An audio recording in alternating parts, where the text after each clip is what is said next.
오늘 말씀은 하나님께 가는 유일한 길이라는 제목을 가지고 말씀을 전하도록 하겠습니다. 아마도 여러분 가운데 어린 시절 사람들이 많은 시장이나 놀이동산에서 자녀를 잃어버린 경험이 있으십니까? 많은 아이들이 아마도 이러한 기억 하나쯤은 갖고 있을 것입니다. 수많은 사람들 사이에서 갑자기 엄마 아빠가 보이지 않기 시작할 때 어디선가 들려오는 낯선 소리들이 있습니다. 어른들의 다급한 발걸음이 느껴집니다. 하지만 어디로 가야 할지 모르는 그 불안함과 두려움은 말로 다 표현할 수 없습니다. 처음에는 괜찮겠지 하고 주변을 둘러보다가도 사람들이 많고 낯선 곳이라는 사실을 깨닫는 순간 아이는 금세 두려움에 휩싸이게 됩니다. 엄마, 아빠하고 불붙었지만 아무런 대답이 들리지 않을 때 아이들의 마음은 불안과 공포로 변해갑니다. 그런데 그 순간 저 멀리서 아버지가 아이를 향해 달려옵니다. 그리고 아이를 품고 괜찮아, 내가 여기 있으니까 라고 말할 때 그때 느껴지는 그 안도감은, 그 안정감은 세상에 어떤 말로 표현할 수 없는 위로가 됩니다. 그리고 바로 그 장면이 예수님께서 길을 잃은 양을 찾아 어깨에 메고 오시는 모습과 같지 않을까라는 생각을 하게 됩니다. 예수님은 잃은 양을 찾았을 때 왜 길을 잃었는지, 왜 말을 듣지 않았는지 꾸짖지 않으시고 대신 조심스럽게 그리고 따뜻하게 양이 다치지 않게 어깨에 메고 돌아오십니다. 그 모습에서 우리는 예수님이 어떠한 분이신지를 떠올려 보게 됩니다. 이 말씀이 감동적인 이유는 우리가 그 길 잃은 양이었기 때문입니다. 그리고 지금도 길을 잃고 있는 많은 인생들이 있기 때문입니다. 예수님은 단순히 말씀만 하신 분이 아니었습니다. 병든 자의 손을 잡아주셨고 사람들로부터 외면당한 자들의 그러한 숨은 눈물과 상처를 아셨기 때문에 그들과 함께 조용히 곁을 내어주셨습니다. 사람들이 죄인이라며 손가락질하던 세리에게도 그리낌 없이 앉아 함께 식사를 하셨고 심지어 그들의 이름을 불러주셨습니다. 가늠하다가 잡힌 여인을 바라보며 사람들은 율법을 들이대며 돌로 쳐 죽이려고 했지만 주님은 그녀를 정죄하지 않으시고 가서 다시는 죄를 짓지 말라고 말씀하셨습니다. 이 말씀을 통해서 우리가 깨닫게 되는 예수님은 어떠한 분이십니까?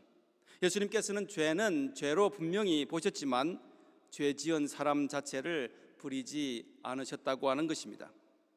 그분은 쓰러지고 넘어지는 인생을 향해서 그들을 정죄한 것이 아니라 그들이 회복되기를 바라셨습니다. 그리고 오늘도 바로 우리 주님께서는 수고하고 무거운 짐진 자들아 다 내게로 오라고 말씀하고 계십니다. 저는 오늘 말씀을 기도로 준비하면서 우리가 지금까지 만난 예수님은 어떠했는가라는 질문을 하게 되었습니다. 사랑하는 성도 여러분, 여러분은 지금까지 어떤 예수님을 만나셨습니까? 가슴속에 꽁꽁 숨겨 놓았던 그러한 부끄러운 기억들이 있습니까? 하지만 지워지지 않는 마음의 상처 같은 죄를, 그리고 나도 용서하지 못했던 그 과거를, 밤마다 나를 괴롭혔던 그러한 죄책감을 기도할 때마다 생각나는 해결되지 않았던 그 무게를 안고 살아갈 수밖에 없었던 우리에게 주님께서는 말없이 다가오셔서 용서해 주지는 않으셨습니까? 아니면 사람들에게 외면당하고 홀로 눈물을 삼키던 그 자리에 찾아오셔서 내가 너와 함께 있다, 두려워하지 말라고 말씀하셨던 따뜻한 눈빛으로 우리의 존재 자체를 안아주셨던 예수님이 아니었습니까? 하지만 오늘 본문에서 만나게 되는 우리 예수님은 예전과 조금 다르게 다가오십니다. 우리가 잘못하더라도 모든 것을 다 품어주실 것 같은 그러한 모습이 아닌 오늘은 아주 단호하게, 아주 분명하게, 그리고 어떤 의미에 쓰는 배타적으로 말씀하고 있습니다. 요한복음 14장 6절 말씀 다 같이 읽겠습니다.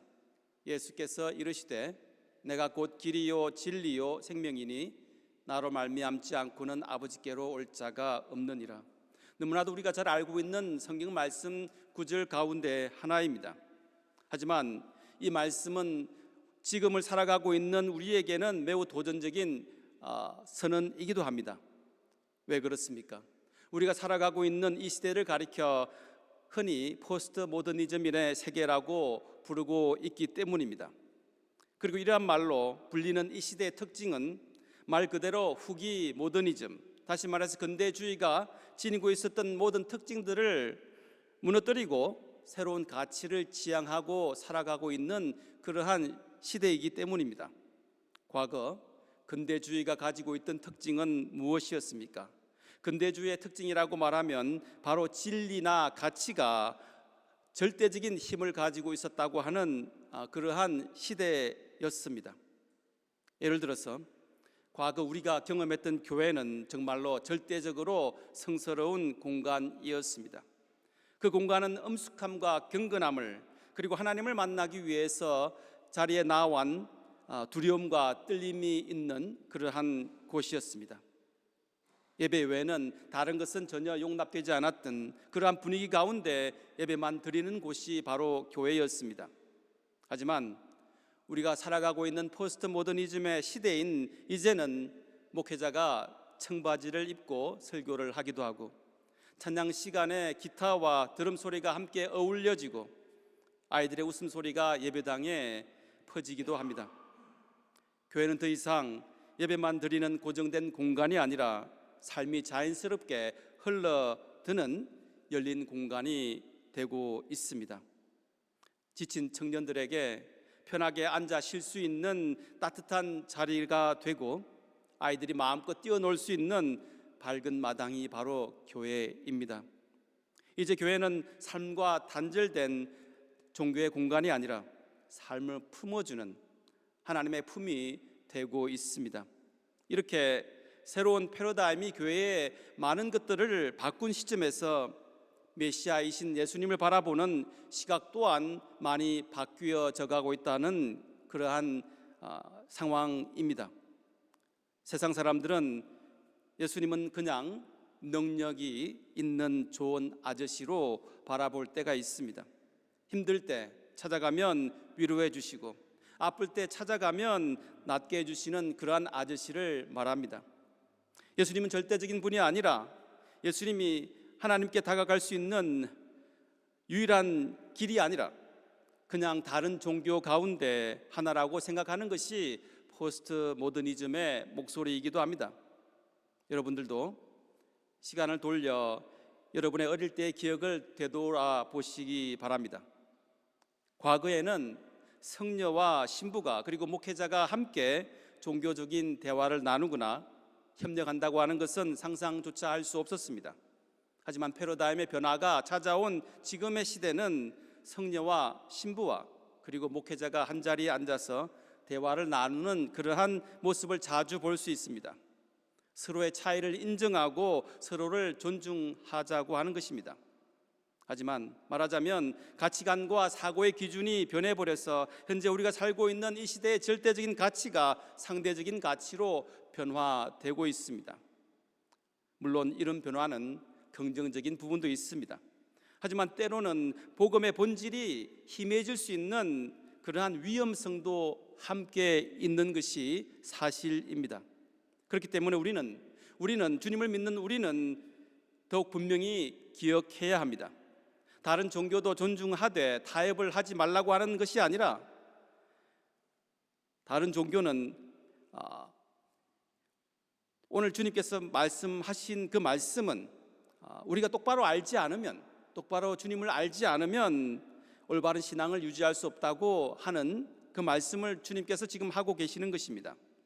사랑하는 성도 여러분, 여기서 우리는 아무리 사회가 다원화되고 상대성이 강조된다고 해도 결코 부정될 수 없는 가치와 진리가 있다고 하는 사실을 결코 잊어서는 안 됩니다.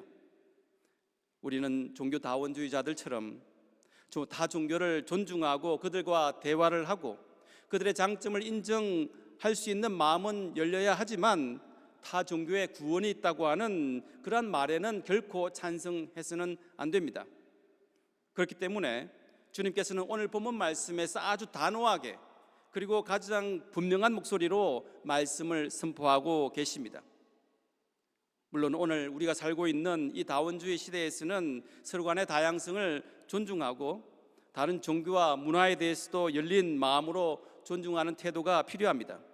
하지만 우리가 꼭 기억해야 할 것이 있는데 바로 존중과 동의는 다르다고 하는 것입니다.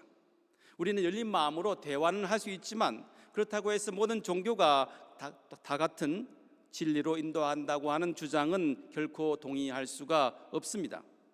왜냐하면 우리 하나님께서 내게 예수님 외에 여러 아들이 있어서 그들을 통해서도 하나님께로 올 수 있다고 말을 하신 적이 없기 때문입니다. 하늘의 별들은 너무나도 많이 있지만 이 땅에 생명의 에너지를 공급하는 태양은 오직 하나인 것처럼 오늘 말씀을 통해서 오직 길이요 진리요 생명 대신 예수님을 통해서만 하나님께 갈 수 있다고 하는 것을 선포하셨기 때문입니다. 예수님은 길 중에 하나가 아니라 오직 유일한 길이라고 말씀하고 계십니다.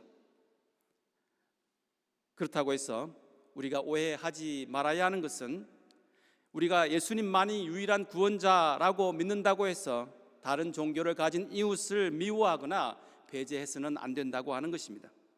오히려 우리는 그 누구보다도 그들을 품고 사랑하고 섬겨야 합니다. 왜냐하면 그들 또한 하나님의 형상으로 지음을 받은 존재이기 때문입니다.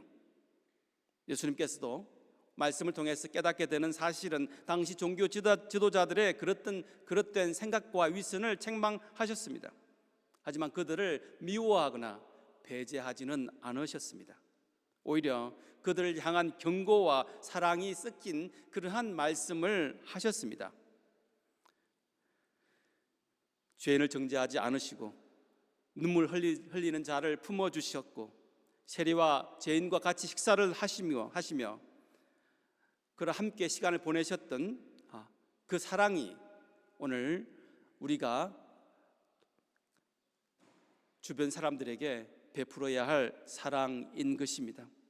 그런데 여러분, 오늘 이 말씀을 우리가 조금 더 깊게 들여다보면 예수님께서 말씀하셨던 이 단호하고 배타적인 선언 가운데 하나님의 사랑의 절규와 같은 외침이 담겨 있다고 하는 그러한 사실을 깨닫게 됩니다.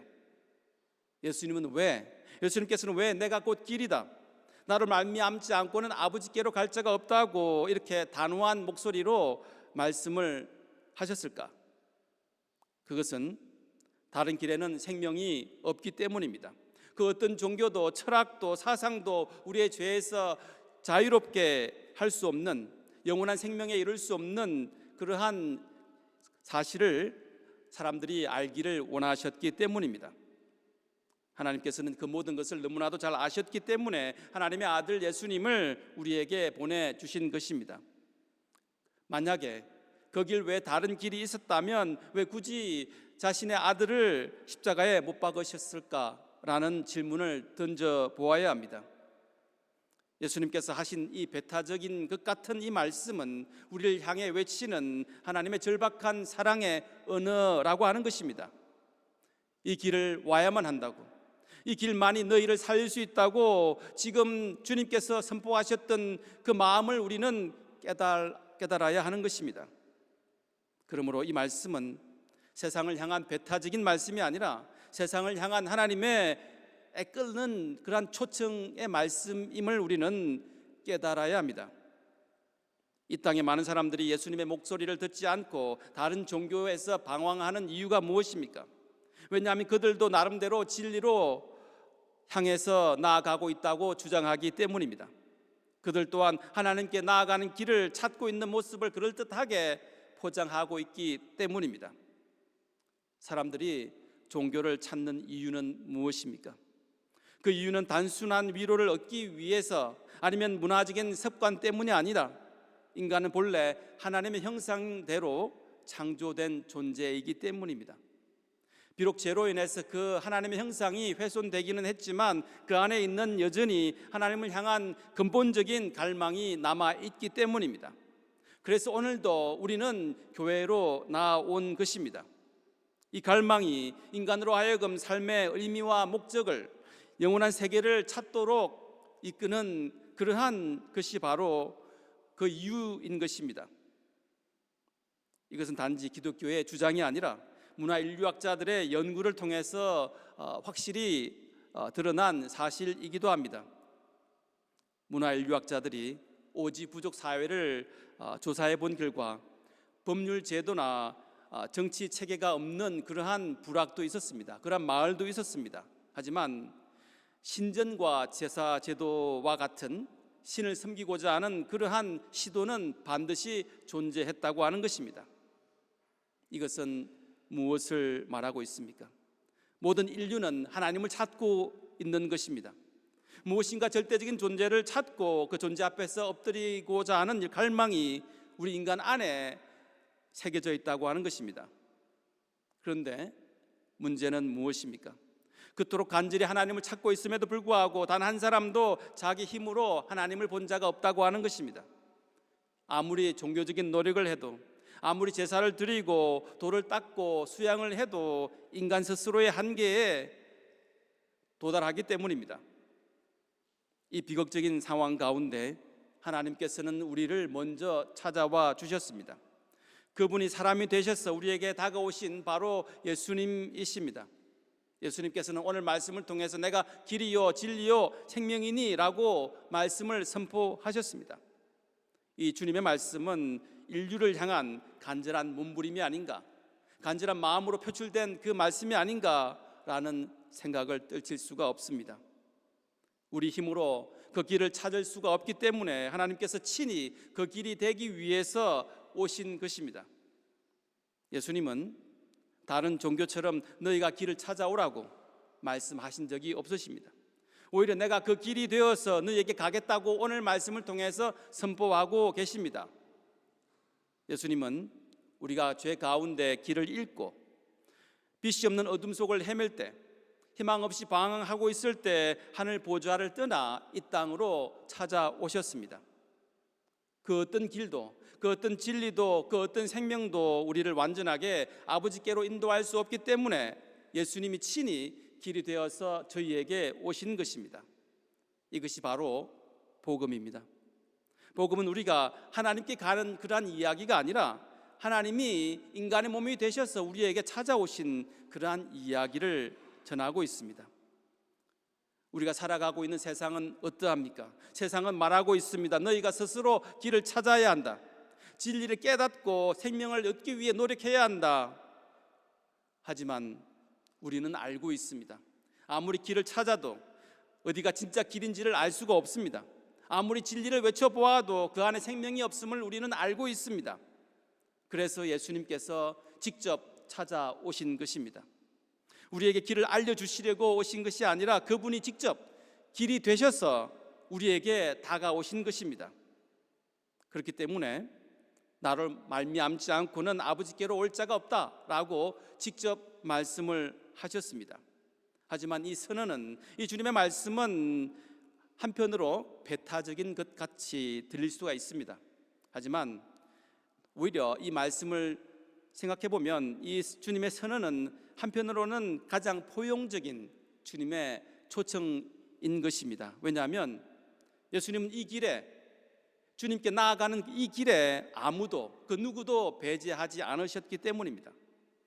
남자이든 여자든, 유대인이든 이방인이든, 죄인이든 실패자이든, 사회에서 버림을 받은 자이든 누구든지 이 길 위에 서기만 하면 하나님 아버지께로 나아갈 수 있다고 지금 문을 열어주신 것입니다. 사랑하는 성도 여러분, 세상은 겉으로 누구나 환영한다고 말하고 있습니다. 하지만 세상은 실제로 자기들만의 기준이 있습니다. 학력이 낮다고 하면 사람들은 무시합니다. 배경이 없다고 하면, 가난한 집안에서 태어났다고 하면, 스펙이 없다면, 실력이 있어도 문턱에서 좌절할 때가 있습니다. 외모가 기준에 맞지 않다고 면접에서 떨어질 때가 있습니다. 무시를 당할 때가 있습니다. 능력이 부족하다고 느껴지면 조금이라도 실수해도 참아주지 않는 것이 이 세상의 논리입니다. 이처럼 세상은 끊임없이 말하고 있습니다. 너는 아직 안 돼. 너는 우리와 다르기 때문에 너는 아직 부족해. 세상은 말로는 다양성과 포용을 이야기합니다. 하지만 그 누구보다도 더 빠르게 사람을 걸러내고 밀어내는 것이 이 세상의 논리가 아닌가라는 생각을 하게 됩니다. 세상은 겉으로 누구나 받아주는 것 같지만 사실은 세상이 가장 배타적인 곳입니다. 하지만 예수님은 다르셨습니다. 유일한 길이시지만 오히려 그 길을 모든 사람들에게 활짝 열어놓으셨습니다. 사랑하는 성도 여러분, 우리가 사랑하는 주님은 하늘의 모든 영광을 부리고 이 땅에 오신 분이십니다.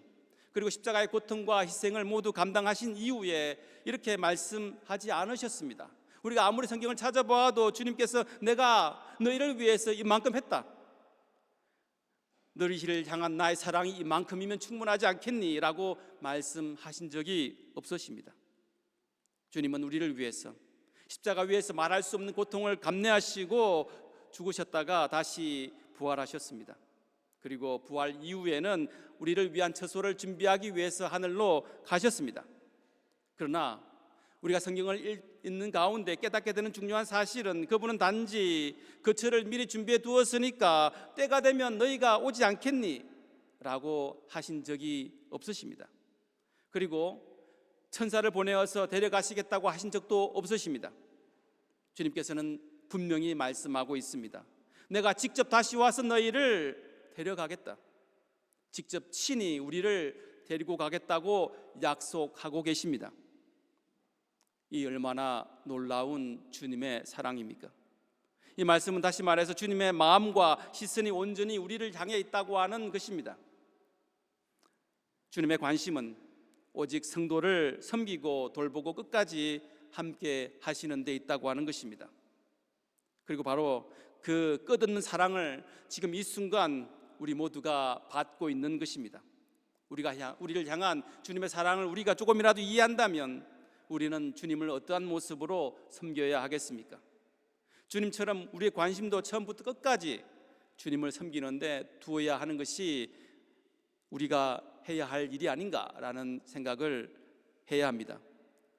사랑하는 성도 여러분, 우리는 길이요 진리요 우리 생명 되신 우리 주님을 어떠한 모습으로 지금 섬기고 있습니까? 이 사실을 알고 있음에도 불구하고 우리는 주님보다 세상의 일에 더 많은 관심을, 시간을 투자하고 있지는 않습니까? 주님보다는 내 시간, 주님보다는 내 계획에, 주님보다는 내 감정에 더 앞서 있지는 않습니까? 주님의 시선은 처음부터 끝까지 우리를 향해 있음에도 불구하고 우리의 관심은 어디를 향하고 있습니까? 이제는 우리가 그 사랑에 응답해야 할 시간입니다. 주님을 섬기는 그 삶, 주님을 바라보는 그 시선이 주님을 닮아가는 믿음의 걸음이 우리의 매일이 되기를 주님의 이름으로 축원합니다.